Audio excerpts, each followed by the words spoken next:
Olá a todos! Continuando aqui o capítulo sobre conjuntos, nós vamos agora resolver alguns exemplos. Nesse primeiro exemplo, ele pede para dar os elementos dos seguintes conjuntos. O conjunto A é formado pelos elementos x, tal que x é letra da palavra matemática. Então, como devemos dar apenas os elementos, vamos então pegar o conjunto A e enumerar os elementos. Letras da palavra matemática. Então, nós temos M, A, T. Aí temos novamente a letra M. Mas como M nós já temos aqui, lembre-se que nós não precisamos repetir os mesmos elementos no conjunto. Então, não precisa repetir. Nós temos A, o T, agora o I, o C e o A. Portanto, nós temos essas letras como elementos do conjunto A. No conjunto B, é formado pelos elementos x, tal que x é cor da bandeira brasileira. Então, o conjunto B, cores da bandeira brasileira: verde, amarelo, azul e branco.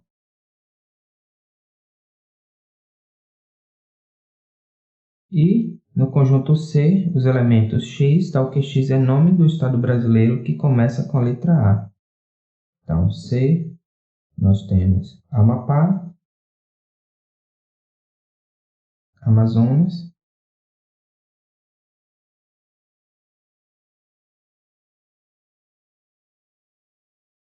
Acre e Alagoas.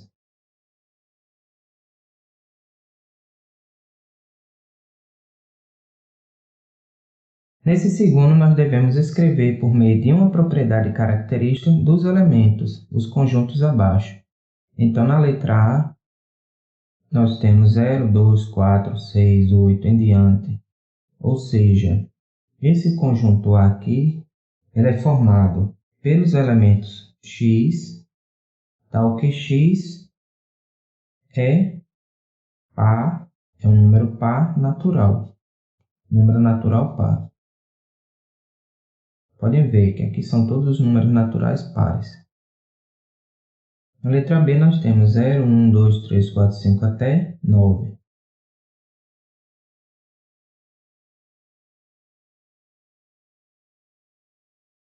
Aqui nós temos os algarismos do nosso sistema de numeração, ou seja, o conjunto B é formado pelos elementos x, tal que x é algarismo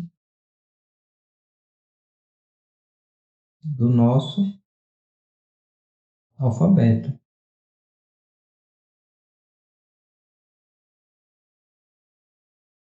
X é algarismo do nosso alfabeto.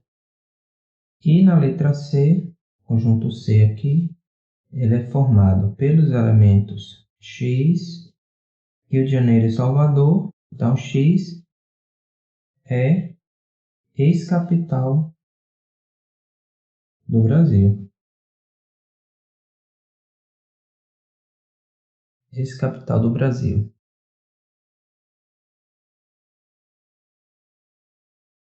Nesse terceiro exemplo, dados os conjuntos A e B, escrever em símbolos e classificar em falso ou verdadeiro essas sentenças.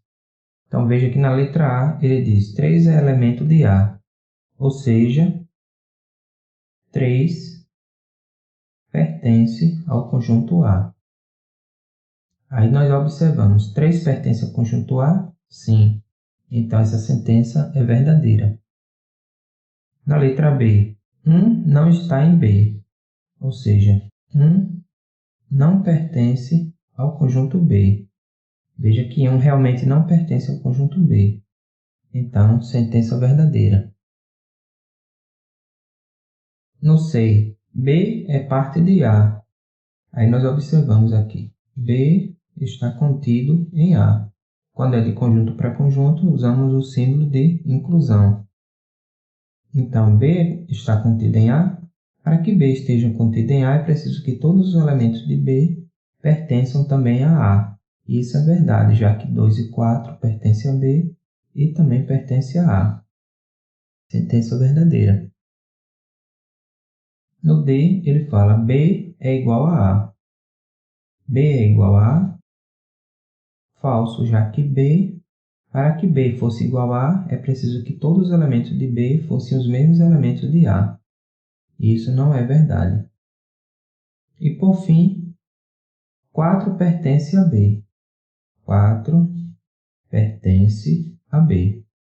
4 pertence a B. Então, sentença verdadeira. Nesse quarto exemplo, nós temos A, B e C e D, 4 conjuntos, e através disso classificar em verdadeiro ou falso cada sentença abaixo, justificando. Então temos, na letra A, ele diz que A está contido em D. Vejamos, os elementos de A é 1 e 2, os elementos de D 1, 2, 3, 4. Como todos os elementos de A pertencem a D, então é verdadeiro. B. A está contido em B. A tem os elementos 1 e 2 e B tem os elementos 2 e 3. Como nós temos o elemento de A que não está em B, então A não está contido em B. Então essa afirmativa é falsa. B está contido em C. B está contido em C. 2 e 3. Nós temos o 2 que pertence a B e não pertence a C. Então B não está contido em C. Afirmativa falsa.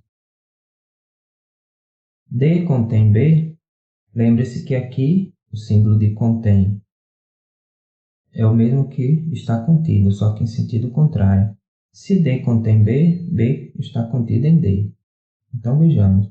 D contém B, para que isso aconteça, todos os elementos de B têm que ter em D. E isso é verdade, veja que B tem os elementos 2 e 3, e aqui 2 e 3 está em D. Então, D contém B, verdadeira. C é igual a D? Já dá para ver que C não é igual a D, já que falta o elemento 2 em C que tem em D. Para serem iguais, tem que ter os mesmos elementos. Então, aqui é falso. E, por fim, A não está contida em C. Vejamos. A tem 1 em 2 e C tem 1 em 3, 4. A não está contida em C, exatamente porque tem um elemento em A que não tem em C. Então, essa sentença é verdadeira. Nesse quinto exemplo, dados os conjuntos A, formado pelos elementos 1, 2, 3, B, 3 e 4 e C, 1, 2 e 4, determine o conjunto X tal que X unido a B seja igual a A unido a C. Vejamos. X unido a B, se X está unido a B, nós já sabemos então que X unido a B tem pelo menos os elementos 3 e 4 que pertencem a B. Mas ele é igual a A unido a C, então vamos fazer A unido a C. A unido a C é os elementos que tem tanto em A quanto em C quanto aos dois. Então temos 1, 2, 3. 1 e 2 já temos em A e 4. Ou seja, 1, 2, 3 e 4. A unido a C. Portanto, X unido a B tem pelo menos esses elementos aqui. Como 3 e 4 aqui, ele já tem em B, então nós concluímos que pelo menos os elementos 1 e 2 pertencem a X. Mas não temos certeza se 3 e 4 também pertencem a X. Agora, ele nos diz também que X inter B é vazio. X inter B é igual a vazio, indica que não há elementos em comum entre X e B. Mas veja que B tem 3 e 4. Portanto, considerando que X possa ter os elementos 1, 2, 3 e 4, pelo menos, Mas como x inter B é vazio, significa que 3 e 4, que pertence a B, não pertence a A. Então, podemos descartar. Sobrando, então, como x, os elementos 1 e 2, que é a nossa resposta. Aqui nesse sexto exemplo, ele nos diz que uma população consome 3 marcas de sabão em pó. Sabão em pó tipo A, tipo B e tipo C. Feita uma pesquisa de mercado, colheram-se os resultados tabelados abaixo. Aqui nós temos o número de consumidores de A, 109, de B, 203, de C, 162 e assim em diante. Sabendo disso, devemos fornecer o número de pessoas consultadas, o número de pessoas que só consomem a marca A, em diante.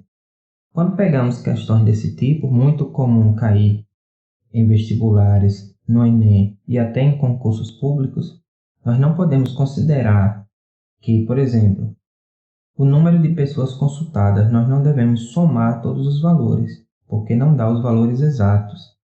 Também o número de pessoas que só consomem a marca A não é, na verdade, apenas 109. Então, devemos começar primeiramente montando um diagrama. Vamos montar um diagrama.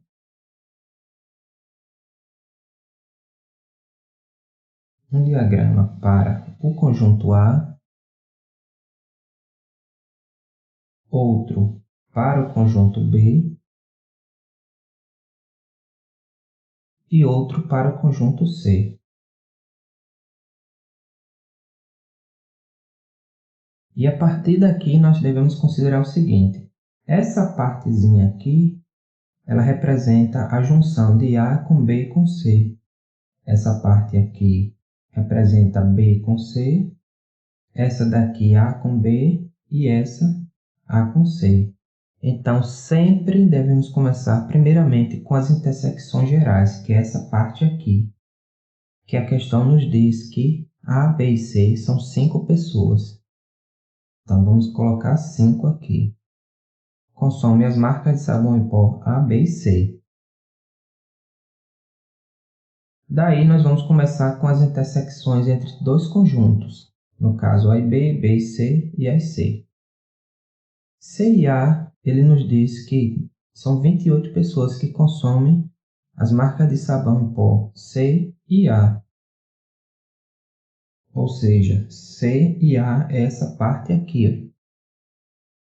Porém, dessas 28 pessoas, 5 também consomem o produto B. Então, aqueles que consomem apenas C e A, apenas esses dois, é 28 menos 5.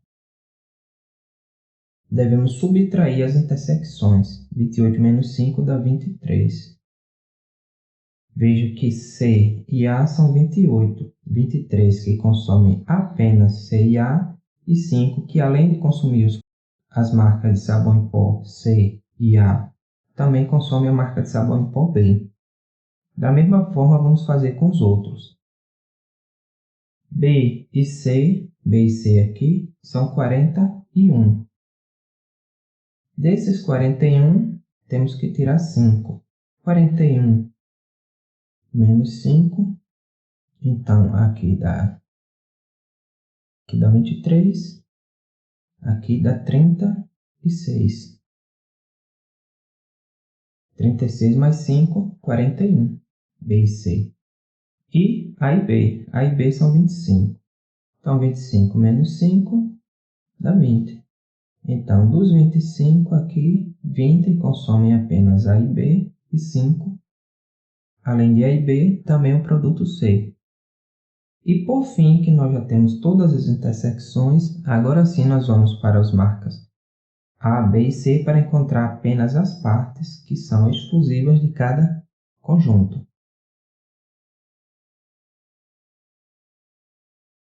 A questão nos diz que 162 pessoas consomem a marca de sabão em pó C. Dessas 162, nós temos que tirar 23 mais 5 mais 36. E 28 mais 36, 64. Então, nós temos que fazer 162 menos 64. 162 menos 62 dá 100, tirando mais 2 daqui, 98. Então, como é o produto C, 98 pessoas consomem apenas o produto C. Se somarmos aqui, vamos encontrar 162. Agora, pegamos para B. De B aqui, são 203 pessoas que consomem a marca de sabão em pó B. Mas dessas 203, nós temos que tirar 20 mais 5 mais 36. 20 mais 5, 25 mais 36. 20 mais 36, 56, com 5, 61. Então, vamos fazer 203 menos 61. Então, 203 menos 61, que é igual a 142, que deu 98. 142 consome apenas o sabão em pó tipo B, 142. E agora para o produto A. No A nós temos 109. Então, dos 109 nós devemos tirar 23 mais 20 mais 5. 20 mais 23, 43, com 5, 48.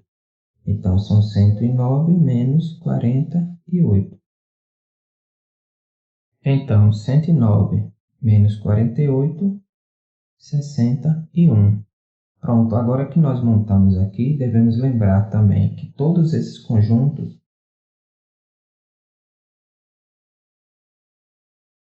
pertencem ao conjunto universo. A questão nos diz que 115 pessoas não consomem nenhum dos produtos, então nós deixamos esses valores aqui fora, mas dentro do conjunto universo. E quem é o conjunto universo? O conjunto universo é o número de pessoas entrevistadas. Então, ele pede o número de pessoas consultadas. Para calcularmos isso, nós devemos somar todos esses valores aqui. Então, fazemos esse valor aqui, lembrando que é C, 162. Vamos começar por B. Então, somando aqui B tudo, já sabemos que é 203, mais 61, mais 23, mais 98, que consomem algum tipo de produto, e mais 115 dos que não consomem nenhum dos três produtos. Somando tudo, nós vamos encontrar o valor de 500. Então, o número de pessoas consultadas, que é o número de pessoas do conjunto universo, que é 500. O número de pessoas que só consomem a marca A. Quem é que só consome a marca A? É esse grupo aqui, ó. Aqui apenas. Então, são 61 pessoas que só consomem a marca A. O número de pessoas que não consomem as marcas A ou C. A ou C é a união de A com C. Portanto, esse grupo todo aqui está fora, restando apenas os 142 que consomem apenas B e os 115 que não consomem nenhum dos produtos. É que ele fala que não consomem. Então, 142 mais 115, 257. 257. E o número de pessoas que consomem ao menos duas marcas. O que significa ao menos duas marcas? Significa as pessoas que consomem duas marcas ou mais. Nesse caso, nós devemos excluir esses 142 que só consomem B, esses 61 que só consomem A e esses 98 que só consomem C, além dos 115. Então, nós temos 23 mais 5 mais 20 mais 36. Esses grupos aqui das intersecções. 20 mais 5, 25 mais 23, 48 mais 36, 84. Então, o número de pessoas que consomem ao menos duas marcas são 84 pessoas. Nesse sétimo exemplo, é para determinarmos quais das seguintes proposições são verdadeiras. Letra A. Os números naturais estão contidos no conjunto dos inteiros? Isso aqui é verdadeiro. Todo natural é inteiro, e todo inteiro é racional. Então, o conjunto dos naturais está contido no conjunto dos números racionais. Os inteiros está contido em quê? Sim, todo inteiro é racional. Zero pertence aos racionais? Sim. Zero pode ser escrito como uma fração, desde que A seja diferente de zero. 517 pertence ao conjunto Q? 517 é um número racional. Verdadeiro também. 0,474747, ou seja, essa dízima periódica, pertence a Q? Também pertence a Q. Porque toda dízima periódica pode ser escrito como uma fração geratriz. Esse conjunto, formado pelos elementos 4 sétimos e 11 terços, ele está contido em Q? Sim, esse conjunto aqui tem dois números racionais dentro, então ele é um subconjunto de Q.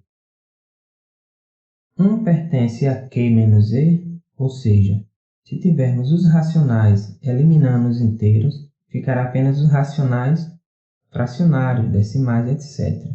Como o 1 ele é um inteiro inteiro, não é fracionário, então essa afirmativa aqui é falsa. 2 sétimos pertence a Q tirando Z? Agora sim é verdadeiro. Ou seja, é um número racional que não é inteiro. 14 sobre 2 ele pertence a Q menos Z? Está na forma de fração, porém 14 dividido por 2 dá 7, e 7 é um número inteiro. Portanto, essa afirmativa aqui é falsa. 21/14 é irredutível? Falso também, porque tanto 21 quanto 14 dá para dividir por 7, numerador e denominador, ficando 3/2. Portanto, não é irredutível. K, 121/147 pertence aos irracionais? Falso. Só pelo fato de estar na forma de fração, já sabemos que é um número racional. E o que é racional não pode ser irracional, então aqui é falso. Raiz quadrada de menos 4 pertence aos reais? Falso também. Não existe raiz quadrada de número negativo dentro do conjunto dos reais. Portanto, verdadeiros são apenas letra A, B, C, D, E, F e H. E por fim, nesse oitavo exemplo, utilizando a representação gráfica dos intervalos, determinar A inter B e A unido a B, sendo que A é o conjunto que vai entre 0 e 3, incluindo os dois, e B entre 1 e 4. Então, vamos começar montando o intervalo do conjunto A. Conjunto A, a seta para a direita, que formado pelos elementos que vão de 0 a 3. Portanto, vamos considerar aqui como 0, bolinha fechada, porque o colchete está para dentro. 0. E aqui vamos considerar o 3. Então, essa parte aqui é o nosso intervalo real. Todos os números reais que vão de 0 a 3, incluindo os extremos. Agora vamos fazer para o conjunto B.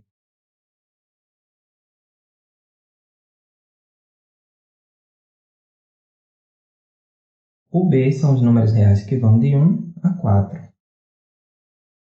Bolinha fechada.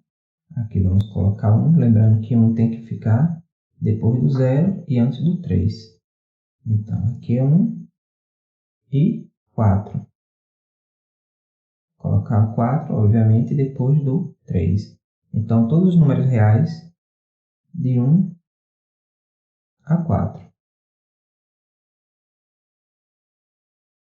E agora vamos resolver. Ele quer A inter B, vamos fazer A inter B,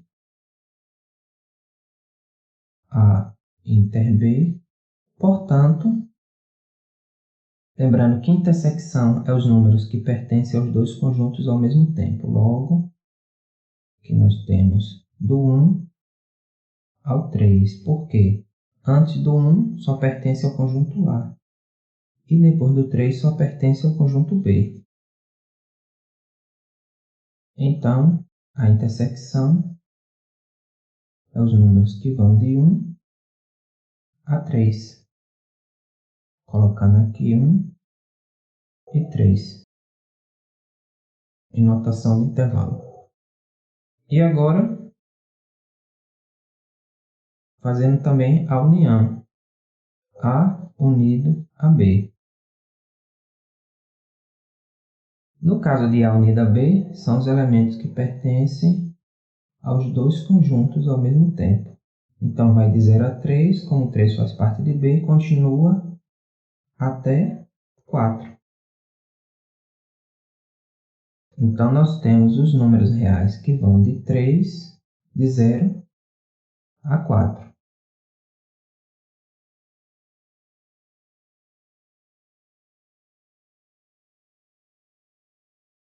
É isso aí. Espero que tenham compreendido todo esse capítulo. Não esqueçam de estudar pela apostila e resolver todos os exercícios. Qualquer dúvida, pode deixar nos comentários que responderemos assim que possível. Um grande abraço.